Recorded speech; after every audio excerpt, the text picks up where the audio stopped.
Yeah, we'll leave it as that.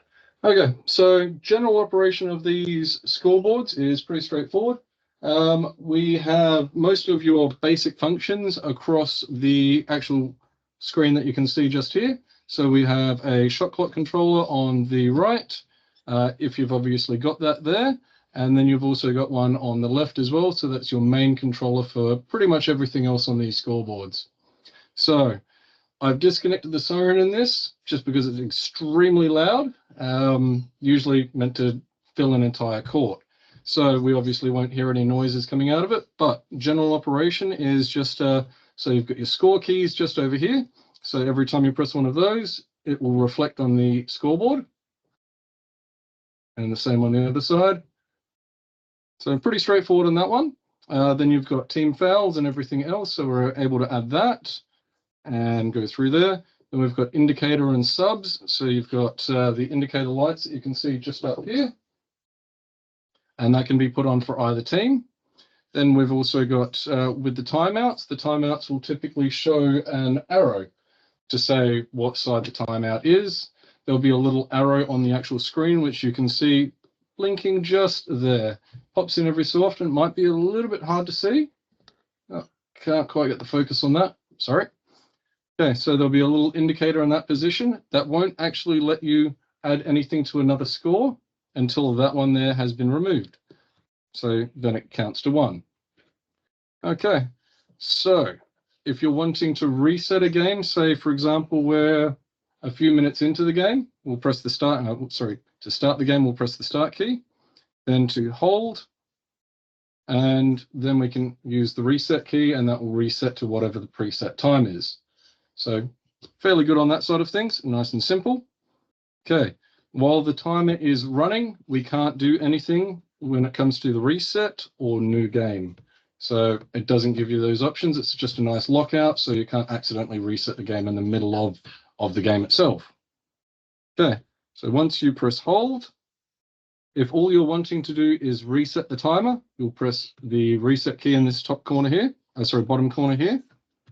And if you're wanting to reset the entire console, so it will clear fouls, timeouts, and everything else in between, we'll press that key, it'll wipe the entire screen, and we'll go back to how it was out of the box, essentially. Now, with the shot clock timer, to get that to work, we'll just press the reset key, and you can see 24 come up just below the time in this corner here. And then we can press the start key, and it will start counting, and you can see it reflected on the shot clock itself. Okay, if you want to stop at any point, obviously we just press the stop key, and then we can reset it back to 24. These do have a fourth key, depending on what the type of game you're playing. So if you want an alternate timer, they have to be set. They're not set straight out of the box. So that will normally just default to 24. If you're wanting to change that to a different time, it will be in one of the menus. So we will press this little key down the bottom here, and we'll go to timeouts. And this is where you get the option to change the alternate shot clock times. So if you're playing a completely different style of game where 24 seconds isn't quite what you want, you can change that to just about anything. So we could change that to 60 seconds. So the main reset key will be 60 seconds. Then there'll be options in here to stop and start timers when it hits 0, depending on the game type that you're running. So I'll just quickly jump through here. We don't need backboard lights or anything like that. Another option if you choose to have that. Okay, so in here we have Alt Shot Clock Timer. That's that last key just over in the corner. We can turn that to on, and we can put that to 14 seconds. And we'll just press enter. This will just tell you this is just an option to enable this.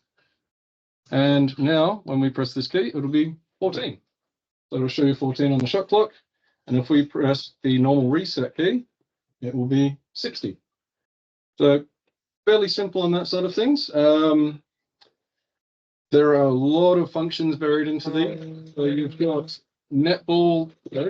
Okay, so back to where it was. So in the instructions, it is written down for the pin key for this. It's 1951.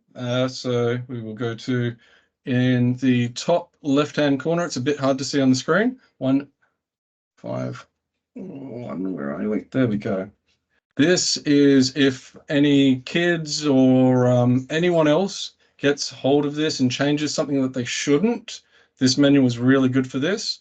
It enables you to default the console, wipe all the settings, and put it back to how it came out of the box. It does happen pretty frequently. A lot of people like playing with things, turning on options that they shouldn't, so this is a nice thing to remember. So we can choose to default the console, and it will wipe every setting on there, and it will set it back to a default of 20 minutes, 3 timeouts, and your general basketball setup.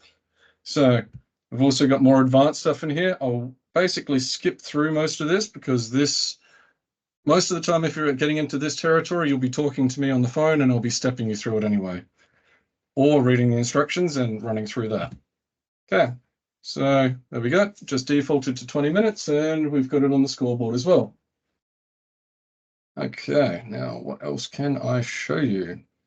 There are, we can change the siren tone. So if you have multiple courts, so if we have court 1 and court 2, and you're running simultaneous games, you can change the way the siren sounds in these as well. And this is basically where you go through the options to change siren tones. You can change them to be different melodies and so on and so forth.